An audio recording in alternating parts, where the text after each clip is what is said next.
So you keep hearing about this thing called cryptocurrencies. Maybe it's on television, maybe it's on the radio, maybe you're reading about it in a paper, your kids are telling you about it, your grandma's telling you about it, I don't know.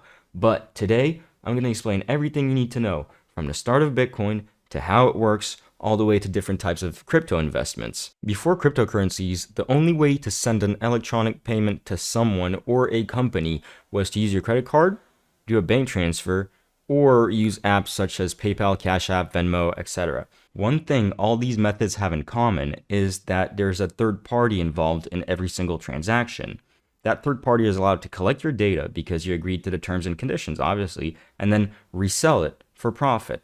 Also, some of them might have fees and might take longer than a cryptocurrency transactions. A bank transfer, for instance, can take up to like 5 days. Compared to a crypto transaction, let's take Bitcoin as an example, the transaction is probably going to take less than an hour. And if you use another one such as Nano, it's going to be instant. And so that's one of the reasons why we're seeing more and more people get into the crypto space, but as well because nowadays it's became a market, kind of like the stock market, where you can invest and hopefully make some money. The idea for Bitcoin, also called its white paper, was published on October 28th, 2008 by Satoshi Nakamoto. That was 13 years ago. But you know what doesn't take 13 years? Smashing that like button. I'll wait. Not 13 years, but... Oh, you got it?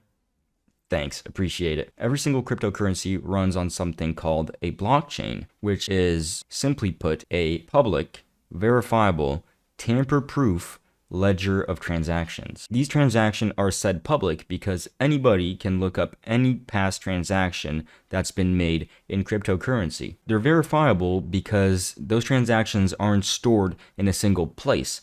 They're stored on millions of computers around the world that all check the ledger pretty much every second to make sure that they're tamper-proof and nothing can happen. No transaction can be falsified. The reason why it's called blockchain is because it's a chain of blocks of data. I told you earlier that the ledger data was stored on millions of computers around the world. Every time you send a transaction with cryptocurrency, it gets added to the ledger through these computers. What these computers are actually doing is they're running mathematical software in order to secure these transactions, and they get a tiny piece of the sent transaction as a reward. Those are called miners. Now let's talk a little bit about some crypto vocabulary, because in order to understand the crypto space, you gotta first know what everyone's talking about. First of all, altcoins. That's gonna be any coin, token, or cryptocurrency that is not Bitcoin.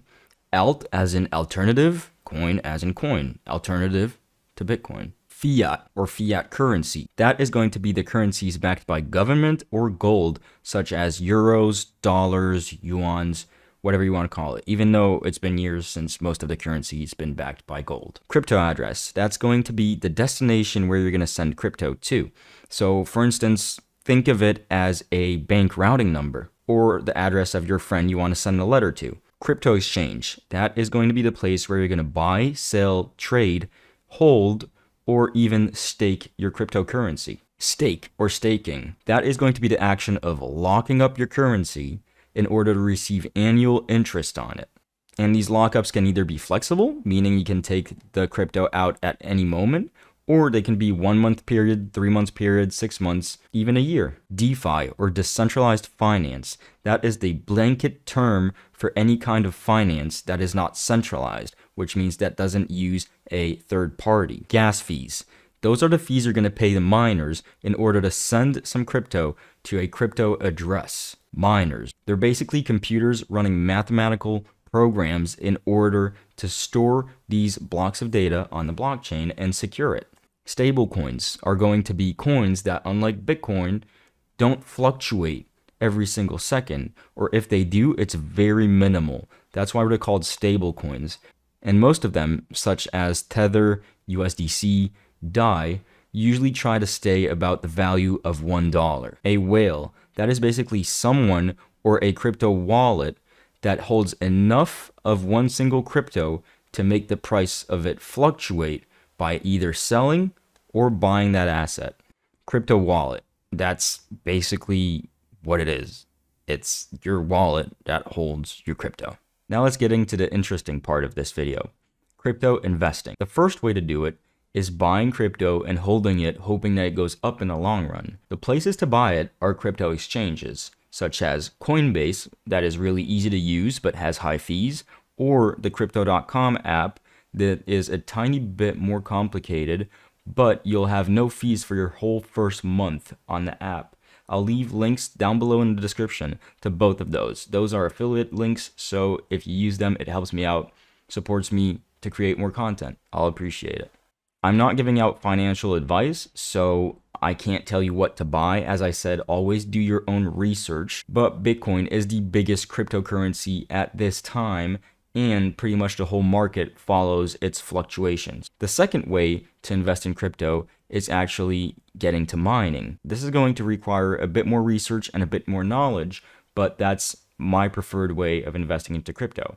Basically, I buy these machines that are around $500 and they get me to the $10 a day. Some of the mining projects I've invested in are Planet Watch, Helium, and soon SC Prime. I'll probably make a whole other video about mining because it is more complex, as I said, than just buying and holding. And the third way is going to be trading cryptocurrency. That is exactly as it sounds. It's going to be trading. So you're going to buy and sell, do a lot of research, put in a lot of time to hope that you can buy, for instance, like at the beginning of the week, and at the end of the week, it's up and you made a couple bucks. That is definitely something that is way more complicated, and I do not recommend if you are just getting into crypto. If you feel like I provided you with any value during this video, please consider dropping a like, maybe subscribe for more content about crypto in the future. I also stream on Twitch daily, so if you have any questions, please feel free to drop them either in the comments or down in the description. There'll be a link to my Twitch channel.